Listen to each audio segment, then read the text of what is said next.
Rob Walling, welcome to the Work Item. It's so great to have you here. We were just talking right before the show that if there's anybody to talk about entrepreneurship, it's you. So welcome. It's so good to have you here. It is my pleasure, sir. Thank you for the invite to come on the show. Well, Rob, I want to start maybe with saying that I'm a big fan of Startups for the Rest of Us. I listen to the podcast a lot, and I get really inspired by all the kind of stories and the folks that you bring in to talk about their entrepreneurship journey. You talk a lot about SaaS bootstrapping, but I want to kind of take a step back and talk about your career.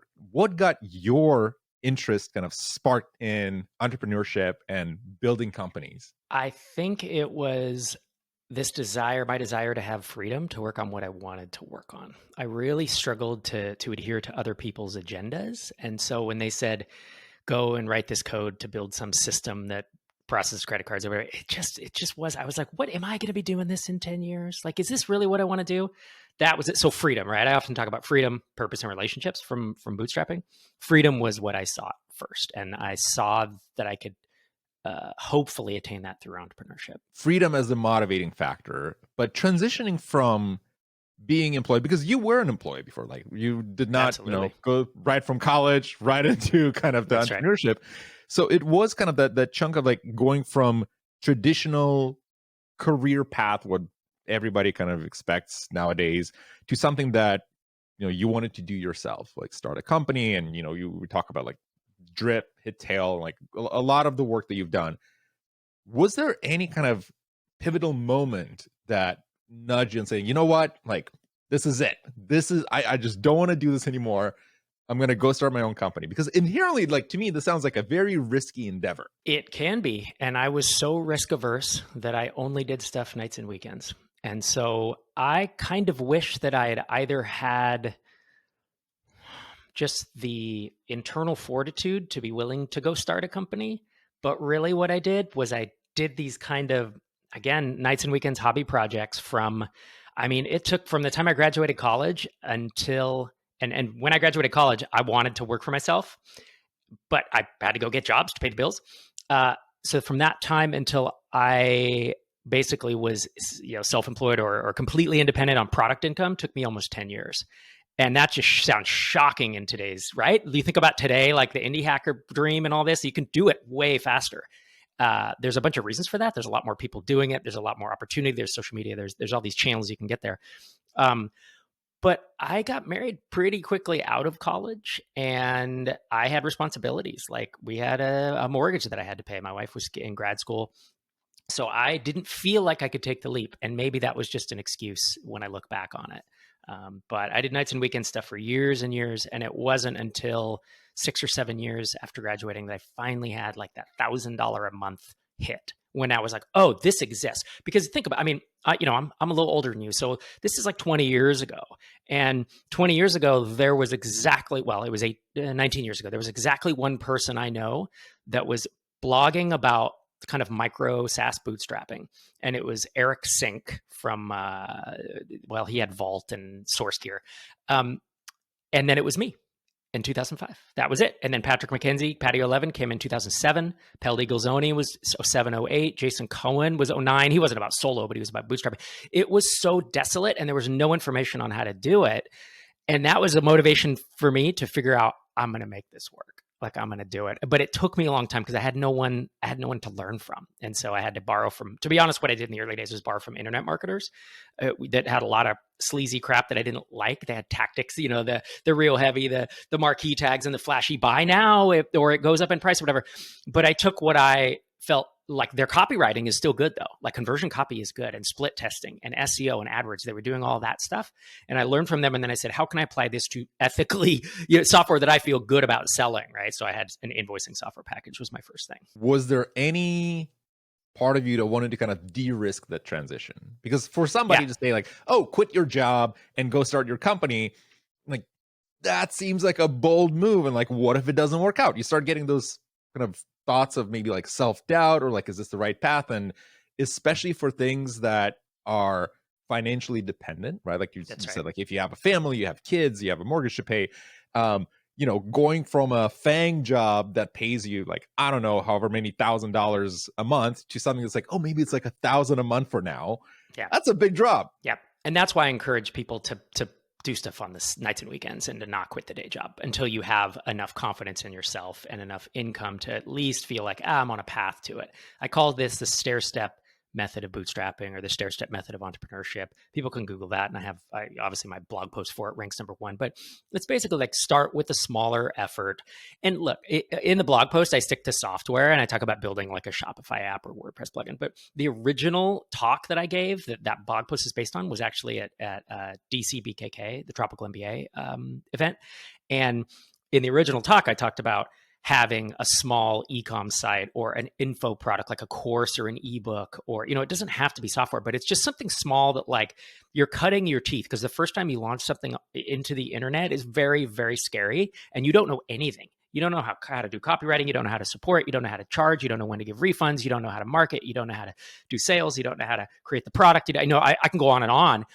And so what this little, so if you go full force and you're like, I want to launch a SaaS app like MailChimp, it's like, good luck.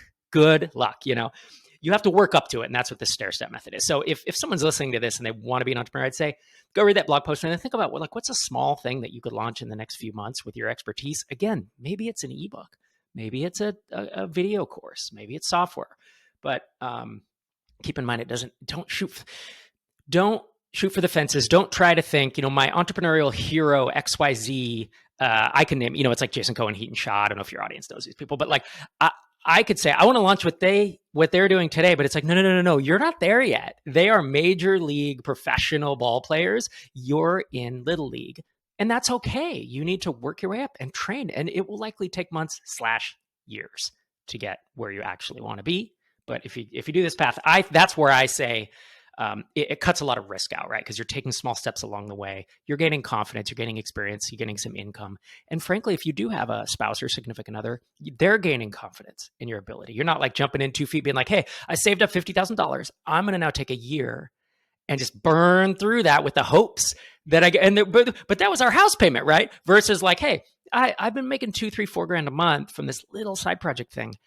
I'm going to take the leap and give it 6 months and see if I can get that to 10K to fully support us. It's like if your, again, spouse, significant other has been with you, they might have confidence that you can do it. What's interesting is that contrasts to the typical kind of startup mentality of like grow as fast as you can to the millions of dollars, right? And I think that skews a lot of the common perception of folks that they think that, well, if I don't make like $10, $20, $30,000 a month right away after I launch, that's a failure. When what you're just describing, that's like, it's really not. Like you're taking this kind of stage approach and like, it's okay if maybe some projects don't pan out. Yep. And some grow to, having a little lifestyle business that makes 10K a month, basically all net profit. Like I've had several of those. I had one as big as, it was like 25, 30K a month. It was amazing. It was absolutely life-changing. My first job, I made $4.50 an hour. My first job out of college, I made $17 an hour in the Bay Area, where like a 1-bedroom apartment was $2,000 and 20 years ago. So for me, it was literally life-changing wealth to get a 10 or 50, like $15,000 a month on a SaaS or even just a software product. My dad made that 3 years out of his whole career, or some small number out of his entire career. And I was doing it in I guess it was like probably early 30s at the time. So that's the power of this. And so exactly. The venture capital narrative is everything that's not $1 billion is a failure, right? But frankly, I have this rule, I call it the 1-9-90 rule, where like, in terms of companies, and I typically say tech-ish or startup like software companies, but we could expand it to everyone. But I say about 1% should consider raising venture capital. About 9% maybe should raise some other type of funding, like whether it's angel investment, friends and family, or from tiny seed. I run an accelerator for SaaS companies. And about 90% of all the companies and all the things that are started, they just shouldn't take any funding, and they should bootstrap, and they should just build an amazing, dry cleaner or, an ice cream shop down the store, or I'm using that as a metaphor for just a profitable business that actually just throws off amazing, cash for the owner. And kind of to your philosophy of kind of start small, stay small, where there's that idea of like, not everything needs to be the $1 billion business. Like if you're bringing up 20 grand a month, that already is, and I think that's an achievement. Like you found some kind of niche that you're serving. People are paying you money in the thousands. That's a lot. That's a FANG salary right there. You don't need to look further than that. and you're in control of it for the most part, unless you're reliant on a third party. Like if all your traffic's from Google, then obviously you're like, oh, they could, you get the Google slap anytime. But you built that, and like you can't get laid off from that job. And I mean, waves change, right? Like at some point that business might become irrelevant, but that's on you to kind of, because you're, like you just said, you're in control of what you're building and finding out the right customer angle to it. I'm curious, for many kind of aspiring entrepreneurs, one of the things that they often struggle with is kind of determining, what should I build? And there's kind of this dilemma between, like, there's things I'm passionate about, there's things that I really, really want to build, and there's things that are actually viable businesses. And sometimes they align and sometimes they don't. And for somebody that is completely new to this, like, how do they make the choice between the two? Well, in my first book, I have a book called Start Small, Stay Small. I think you just referenced the title. In my first book, I say product last, marketing first. Basically, if you don't start with some idea of how to reach customers, if you don't start with a problem that customers need solved, I mean, this is entrepreneurship 101 now. You just hear this all the time, start with a problem. I actually say, entrepreneurs come up to me and say they tell me an idea, and I say, don't tell me your idea, tell me your problem. Tell me which problem it solves. So that's the first thing people should keep in mind, right? Is like, don't start with the product confusion I often talk about is like, as a developer, as a maker, as whatever you do, you just want to build. That is the easy part. And you don't want to hear that, but that's the easy part. So that's the first thing. The real meat of your question is, do I have to love what I'm doing? I'm passionate about things. Like I play the guitar, me personally, I play Dungeons and Dragons. I play tabletop games. I would never build an app for tabletop gamers or Dungeons & Dragons. For musicians, they're just terrible markets, right? So the advice I will give is know yourself, okay? Some people I know just cannot not be passionate about what they're building. They can't do it. And if you can't do it, you are reducing your chance of success. There is no doubt about it, but know that going in, all right? Other people, I'm one of these. In the early days, the most important thing for me was not loving the electrician job board that I ran online. It wasn't loving there were like plans. There was an information product about plans for building a duck boat. There was e-commerce site that sold beach towels. I was not passionate about. You know what I was passionate about? Was making enough money that I didn't have to work for anybody. That was my number one. As long as I was ethical and moral, not robbing people. You get the idea. Goes without saying. But I was able to turn that kind of passion filter off for several years. And what I did, so then I was building these businesses. I made it to whatever, 10K a month. And I was like quitting the day job. And I was like, no regrets. I have these boring businesses no one cares about except for me because it generates revenue. What I did to then stay interested was I was blogging. I started a podcast. I wrote a book. I started a community. That's what I did that's what I was passionate about, right? That's what I loved. The businesses just provided this income.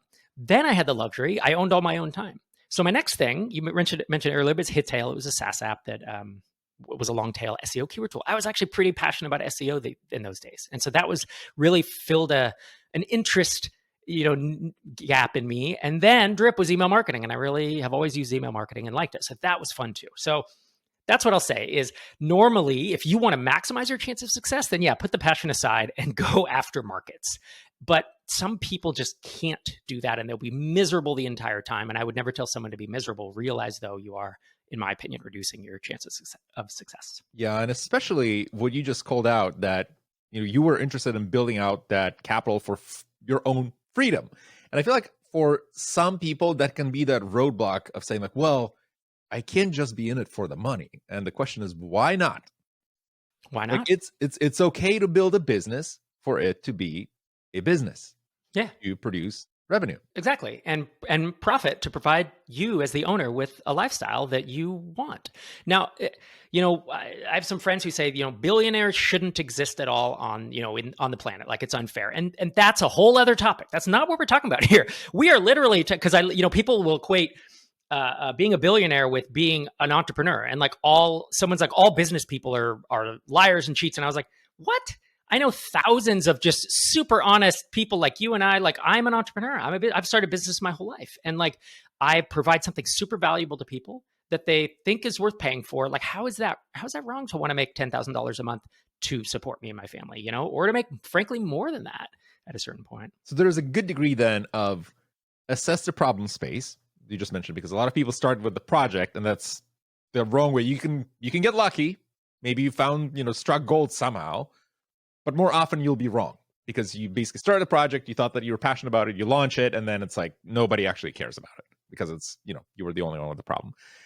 But what I also find interesting is that there's a high degree of potential failure, like as you pursue these things.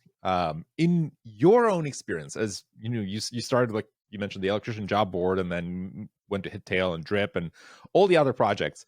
Were there any points where you yourself experienced that failure, and how do you not let it discourage you from saying, like, you know what, fine, this happened, I'll take a step back, I'll do something else? Absolutely, 100%. I experienced a ton of failure. In fact, from the year 2000 until the year 2006, I launched project after project. I would spend 6 months, nights, and weekends coding. I would launch things. I would try to get to the top of Dig, because Hacker News didn't exist. Dig with 2 Gs. There was no Hacker News. There was no Twitter. So it was. I had a blog to try to market myself, and I made approximately $0 over those 6 years. So yeah, failure after failure after failure, and I learned all kinds of lessons. Right, business to consumer is not great. I will never do it again. Actually, right, selling to consumers, they're super price sensitive. They churn, blah blah blah. So I was like, I want to build for businesses. I wanted to have a marketing strategy built in of like, well, it's going to, for me at the time, it was content or SEO or AdWords. I'm not saying those still work as easily today, but that was my tool belt. Part of the stairstep method was I learned one of those. And I was like, well, I kind of know how to do SEO a little bit. Like, I'm not that good at it, but I was better. I entered these tiny niches, and all I had to do was be better than the other people in the same niche, which were a bunch of developers. So I was just 10% better than they were. I outranked them, and I made $3,000 to $5,000 a month starting in 2006, 7. So yeah, failure after failure after failure. But I learned the lessons along the way, and I got better. Right, I build skills. I think success comes down to 3 things in varying degrees: hard work, luck, and skill. And it's just very part. So I had a friend who just he will tell me, sold his company for $20 million. He said, I got so lucky. He's like, I did not work that hard. I kind of knew what I was doing. Self-taught programmer. He just hit something right at the right time. He's the only one I know that had that much luck. Like maybe his was 80, 90% luck, right? Most of us, it's hard work and skill. Okay. Hard work you can control. I don't mean you have to work 90-hour weeks. Although when I was working a full-time day job and then came home nights and weekends, I probably did work some 60-hour weeks, to try to get it there. I'm not saying there's not going to be hard work involved, but that's not sustainable over, years and years, right? It grinds you down. So hard work, I don't know. I know almost no one who's had entrepreneurial success without hard work. Skill is something I had almost none of when I started, right? I barely knew how to program. I was self-taught as a kid. I went to the library in 2000. I was like, so what are websites built? So I checked out books on Perl. I was an electrician during the day. I was learning this at night. Very little skill. But as I just said, I started learning SEO, and I was like, oh, this is the thing. So that was my second skill on my tool belt. And then I acquired a little website that had an AdWords account, because there were no books on AdWords that I knew about. So I just learned from their account. So now I had 3 skills. And you build up that tool belt over time, right? So anyways, that's how I think about it, is it might take you months or years to do this. It probably will. But these days it's both easier and harder. It's easier because there's so much more information out there. There's so much more support, right? You go to MicroConf. It's a community I run. We have an online community called MicroConf Connect. And you get in there with 6,000 other, aspiring bootstrappers. And it's there's a lot of learnings, a lot of people sharing stuff. You listen to startups for the rest of us. The reason I talk about this stuff is I'm trying, honestly, to help the next people. Don't let it take, what did I say? It took me 10 years, right? Yeah, 10 years, because it was 98 to 2008. Don't let it take you 10 years. You don't need to make the same. I was the pioneer with the arrow in the back, and I live to tell about it, right? So we're trying to help you. I write books to do that. And there's other communities, right? I don't just want to plug my stuff. There's Indie Hackers. There's the Dynamite Circle. If you're in e-commerce, there's e-commerce Fuel. These are all great communities of people, and they provide you. You're asking, how do you not get discouraged? One, don't learn all these things yourself. You don't want to go B2C now after I've told you not to do it, because you're going to find the same conclusion that I found 15 years ago. And then you're going to say, oh, Rob was right. Yeah, Rob was right, because he knows a few things. The second thing is be among other entrepreneurs.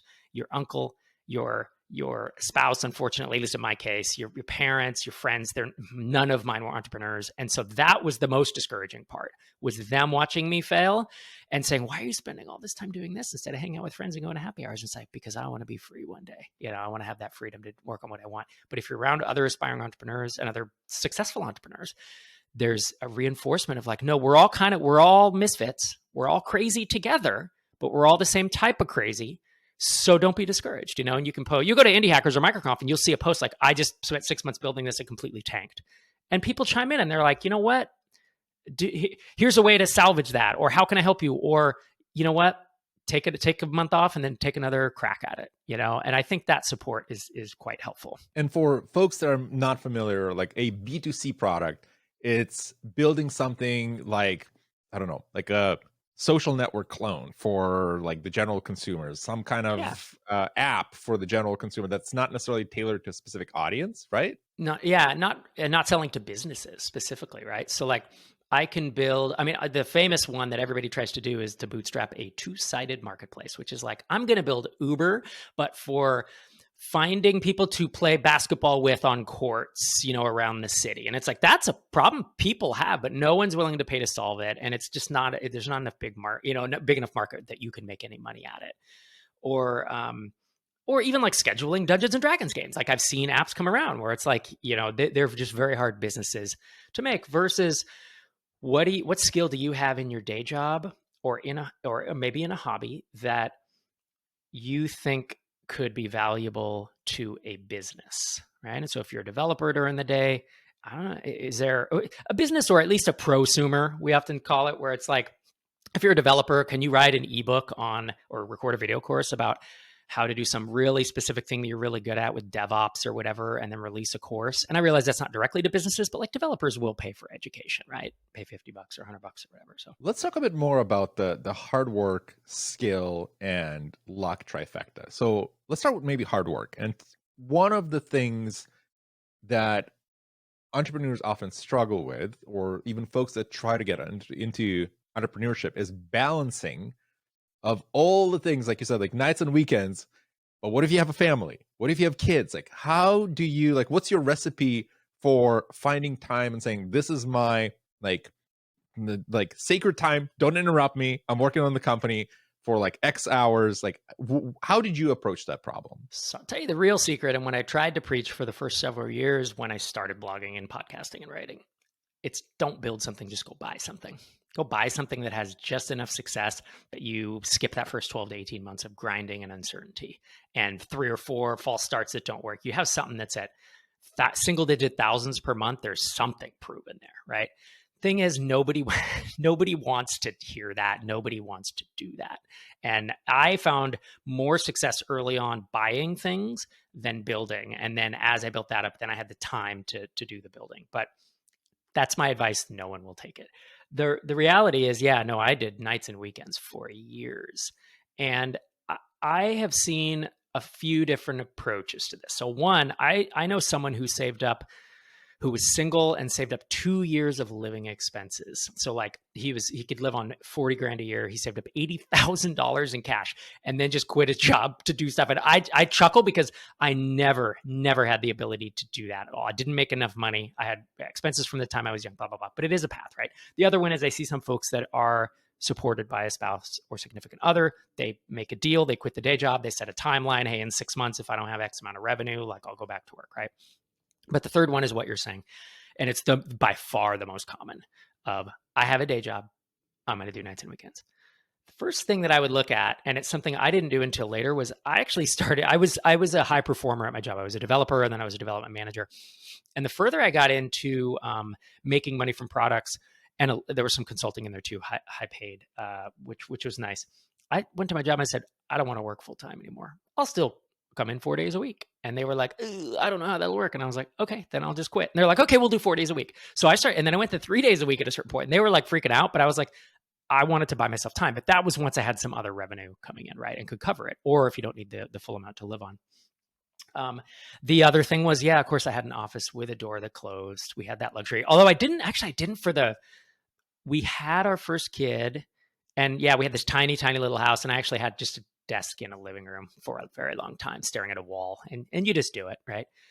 It takes discipline, man, and it's tough. It takes either discipline. I never felt like it was discipline. For me, it was this hunger to get out of a day job. I despised consulting and day jobs so much that I was like, this is my goal. This is my one thing, and it's freedom. So that was the motivation that kept me going.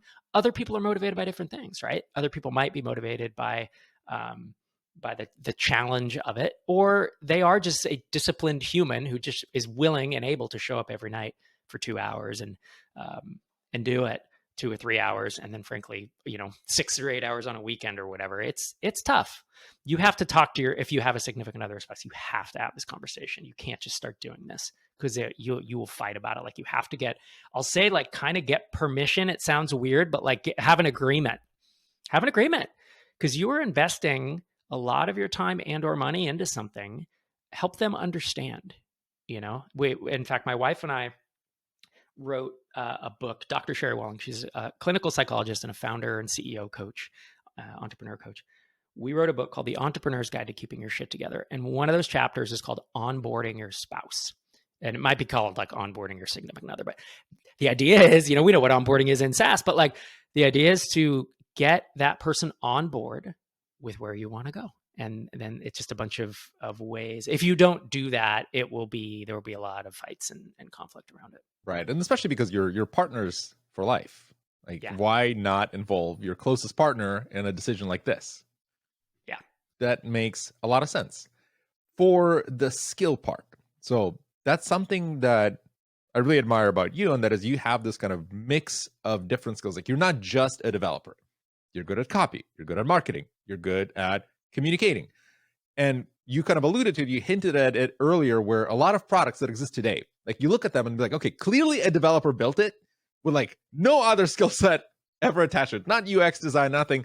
How do you develop that skill mix, that skill combo that can help you kind of stand out against the rest of the products that are just kind of like, shoveled together and hope it works? I want to be very clear. Every skill you just mentioned, thank you, by the way, I take that as a compliment. Every skill you just mentioned that I had 0 of them 15, 20, well, probably 20 years ago is a better way to say it. Not only the marketing stuff, but even just being a communicator verbally. Go listen to Startups for the Rest of Us, episode 1. It's on the website.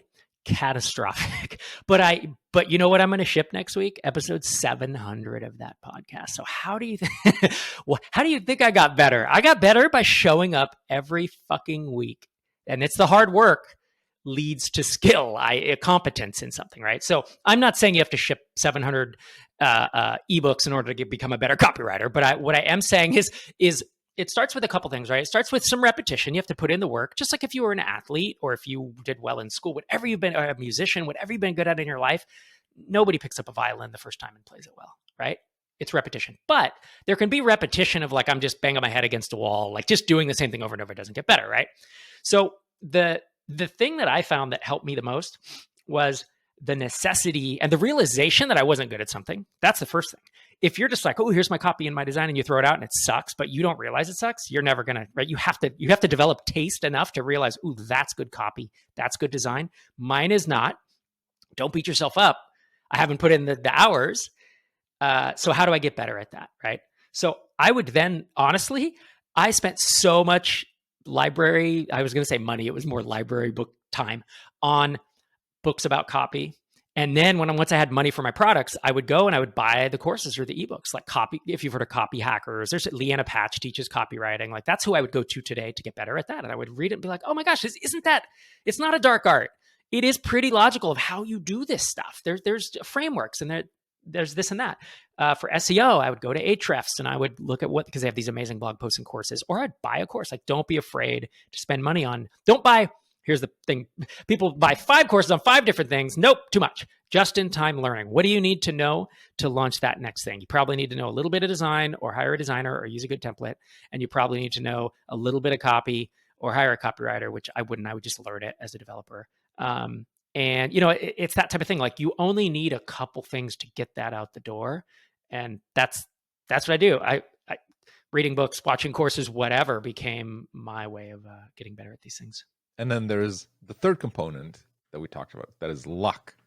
And luck is the one that's most hand wavy, because like, well, be lucky. But it's like, surely there's ways for you to, I want to say, like, make your own luck in a way, or optimize your chances of becoming luckier. From your perspective, what would those be? There's a great quote. I think it's Thomas Jefferson who said, "The harder I work, the luckier I get." And the reason luck. So I could say, "Hey, success is hard work. It's all about hard work and skill." I think that does a disservice because I think some people get lucky. And I think it implies that, boy, all you have to do is work hard and build some skills and then you'll be successful. And that's not true either. Like I've seen people who work hard and build skills and still there's an unluckiness of like, man, you launched, a friend of mine launched a thing about, it was like meeting up in person, matching this and that. It was actually a pretty cool app, started taking off. March of 2020, you know what I mean? Like just bad luck, right? And like the company went under and this and that. And so there has to be some X factor, something that floats around. I don't know. I don't know how to, aside from just working hard, the way I filled it in was I just put in more hours, which if you have it, you do.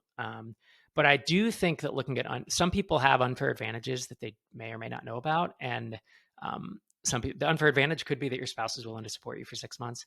An unfair advantage could be that you are naturally good at copywriting. You wrote a bunch in high school or whatever, and you have a knack for it. An unfair advantage could be that you are naturally good on the microphone. And then it's like, okay, well, maybe I should build an audience as a podcaster or a YouTuber in my niche, like if I'm a developer or whatever, build it for other developers. And maybe that should be my first marketing channel. I get really annoyed when people say, "Oh, everyone should just build an audience and sell to them." It's like, no, you shouldn't. No, don't.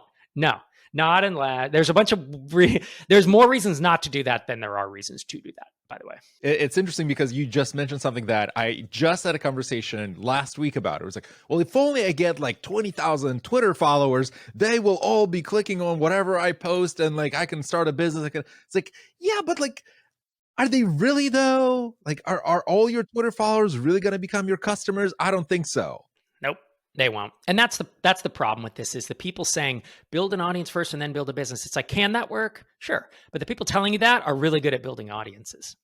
And right. So I've invested in 171 SaaS startups over the past 14 years or whatever through I have an accelerator I mentioned with the venture fund, and then on my own, like angel investments.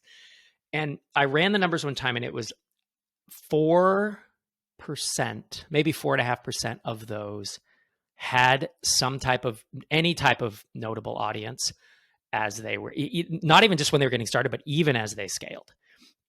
And I bring this up where you could say, well, are all those companies crappy companies? It's like, no, there are dozens in the 7 and 8 figure revenue. One is WP Engine, which is $1 billion company. His audience was a small blog audience, and he said he got exactly 2 customers from his blog audience. What blogging helped him, though, I think it helped him find a co-founder and it helped him find early employees. So there are advantages to it. But the problem is if you really want to build a business, like go to tinyseed.com/portfolio and just look at it. There's 150 companies there. Nobody there had an audience. You can build incredible business, especially in niches, by just doing what I call blocking and tackling. It's content. It's SEO, it's maybe cold outreach, it's maybe AdWords, and there's some partnerships and integrations. There's these kind of basic 5 B2B marketing approaches. So yeah, audience first. I'm not saying audience first doesn't work. I'm saying if you don't have an audience and you're not necessarily great at building it, it is worth your time to learn a different marketing approach and get really good at it. Like learn SEO or learn AdWords or learn something else rather than, because what about SEO first? What about cold outreach first? Those are the ones that really nobody, except for me, it seems, is talking about. Speaking of audiences, so 2 things come to mind: TinySeed and MicroConf. And TinySeed is your kind of accelerator, and then the MicroConf is the conference for entrepreneurs, bootstrappers. And in my mind, there's a lot of desire for folks to always start communities of something, communities of product managers, communities of engineers. And starting communities inherently hard because you kind of like, and kind of what you just mentioned, like you need to be consistent about it. You need to make sure that you actually bring the value. What was your journey to getting to the point? It's like, you know what? TinySeed needs to happen. MicroConf needs to happen. MicroConf started as a conference. Now, if you go to the website, the H1, the headline is the original community for bootstrap SaaS founders. So yeah, I have started a community. And if someone came up and said, I'm going to start a community, I'd probably say don't, because it is a lot of work and it's fine. I don't want to downplay it. I actually enjoy it. And it's my life's work. It's my legacy now, right? And this is what I'll do for the rest of my life. Because for listeners, like I sold a SaaS company in 2016 for enough money that I don't have to work again. And so what I do now is what I want to do, and that's running MicroConf and Tiny Seed. And they're sister companies, right? They both focus on bootstrap SaaS founders. So the reason I say don't start a community is because I see people, they see a successful community, and it's kind of like seeing Uber, which is a two-sided marketplace, and being like, well, I want to do that, but for this other thing. It's like, oh, it just works, right? It just happens.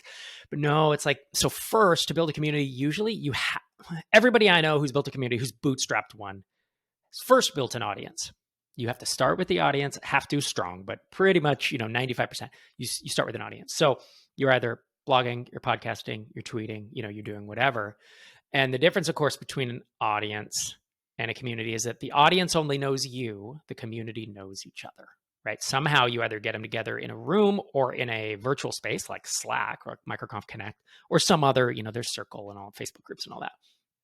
The path for me was accidental. I was blogging from about 2005 to 2011 and built up an audience there, not a community.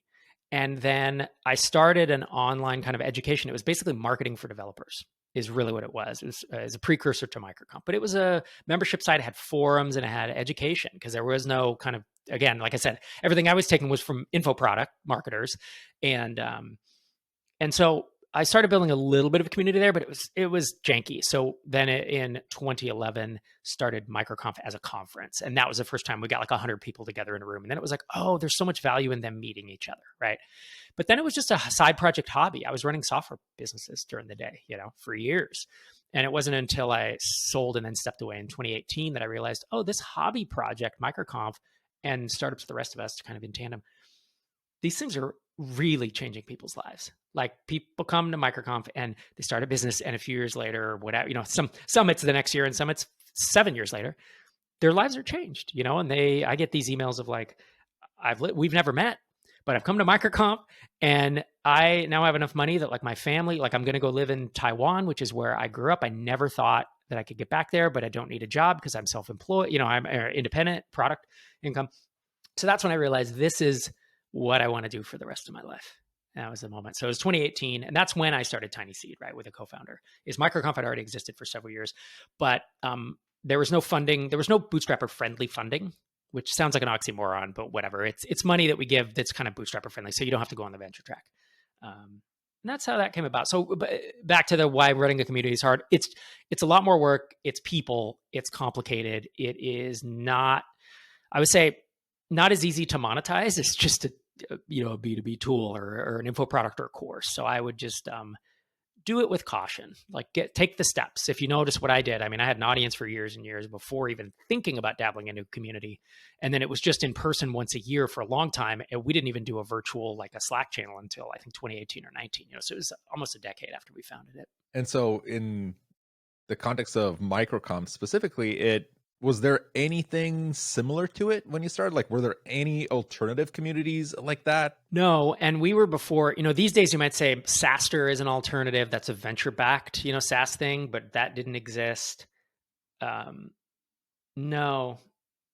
Let me think. Oh, Business of Software was a conference that was once a year, but it was different. It was for bootstrappers, but like HubSpot, like Dharmesh spoke every year. And so it was like for companies going public. So it's like a bigger thing. And I wanted we were called the conference. Our tagline was the conference for self-funded startups, bootstrap startup.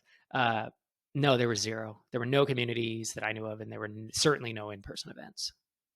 No podcasting. So there was that appetite then, right, from the community that you were kind of engaging with it. There's nothing like this. Yeah, kind of. No one was asking for it though.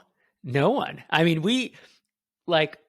trying to think the podcast. After a year, we shipped 52 episodes, and I believe we had about 600 listeners at the end of that year. And I remember, this is 2010, right? It was 2011 by the end. And I remember being like, I don't think this is worth it, because my blog had like 25,000 RSS subscribers. So those are the numbers, and a few thousand email subscribers.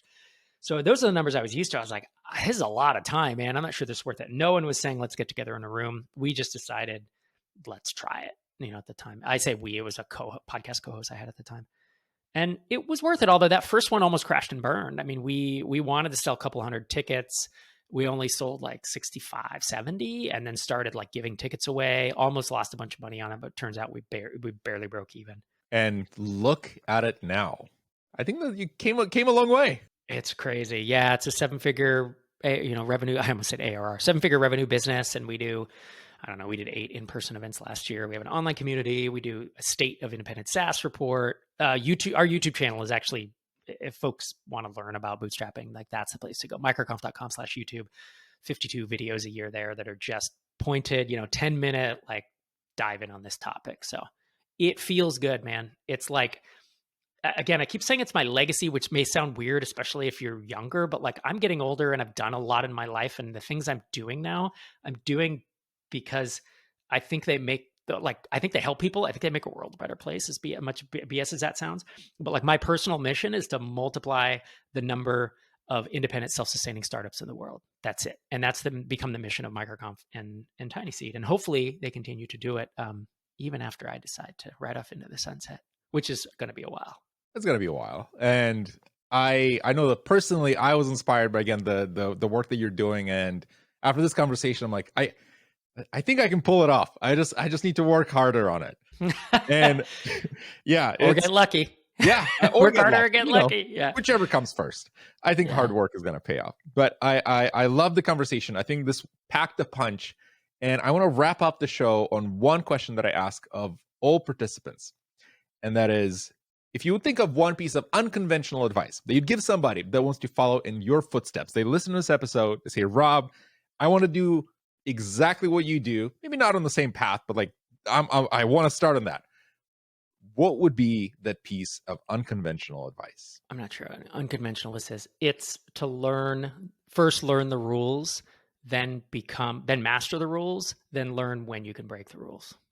That's it. So anything that I say or anyone else who is successful, they may have rules of thumbs and frameworks. And I say, like, never do B2C. And I say, have a marketing approach first. And I say, there's all these things that don't start a two-sided marketplace, whatever. Some people break those and are successful, but it's not the first time person. It's someone who is a master at something, right? And I say master, you're even a few years in and just have the experience. The advice online from the right people, pick their advice is pick carefully who you listen to, because there are people out there just who don't know what they're talking about, but pick those folks who have the success that you want and who have done it while maintaining a personal life that you admire. That's the big thing, right? I know jerks who misuse people and are successful. Is that what you're willing to do to get there? If so, then follow them. And if not, then follow someone else, right? But anyway, so you follow them, you listen. You need some creativity. You can't just follow rules. Rules are not going to get you there. Rules are guideposts, and you have to bring your own energy and creativity and figure out the way to get there. And then once you start having success, then you can be like, you know what? I get it. I get that what Rob said was, it's about 90, 95%, but I know where the edge is now. I know that I could do freemium and pull it off, even though Rob says you probably shouldn't. Love it. I think this is extremely accurate, especially given the fact that so many people got so attached to the different frameworks. Like, I have to follow it to the letter. There's some flexibility to that. It's not just, it's not forever. No, just a mental model to help people. And if you get too hung up and think it's this structured, there is no blueprint to entrepreneurial success, right? It's that's why, like, I wrote a book called The SaaS Playbook. It's not the SaaS blueprint, because there isn't. A blueprint is something very detailed to the 1/8 of an inch, right? As you're constructing. A playbook is like, here's some things you can do, and try this out when this happens, and try this out, and that's probably going to work, but maybe the defense hits you and the play doesn't work. That's entrepreneurship. That is entrepreneurship. Rob, thank you so much for being here. Where can folks learn more about the work that you're doing, the adventures you're on? Where should they go? All the places. So Startups for the Rest of Us. If you're listening to this podcast, head to startupsfortherestofus.com or wherever greater podcasts are served. You can follow along there. And of course, I'm at Rob Walling on Twitter. On Twitter, not on X. It's Twitter. I still call it. As long as when I type in x.com and it redirects me to Twitter still, I still call it Twitter. Once that stops, I'll call it X. It is Twitter. I still call it Twitter. I can't call it X. I'm sorry. No chance. Rob, thank you so much for being here. Yeah, thanks for having me. It was my pleasure.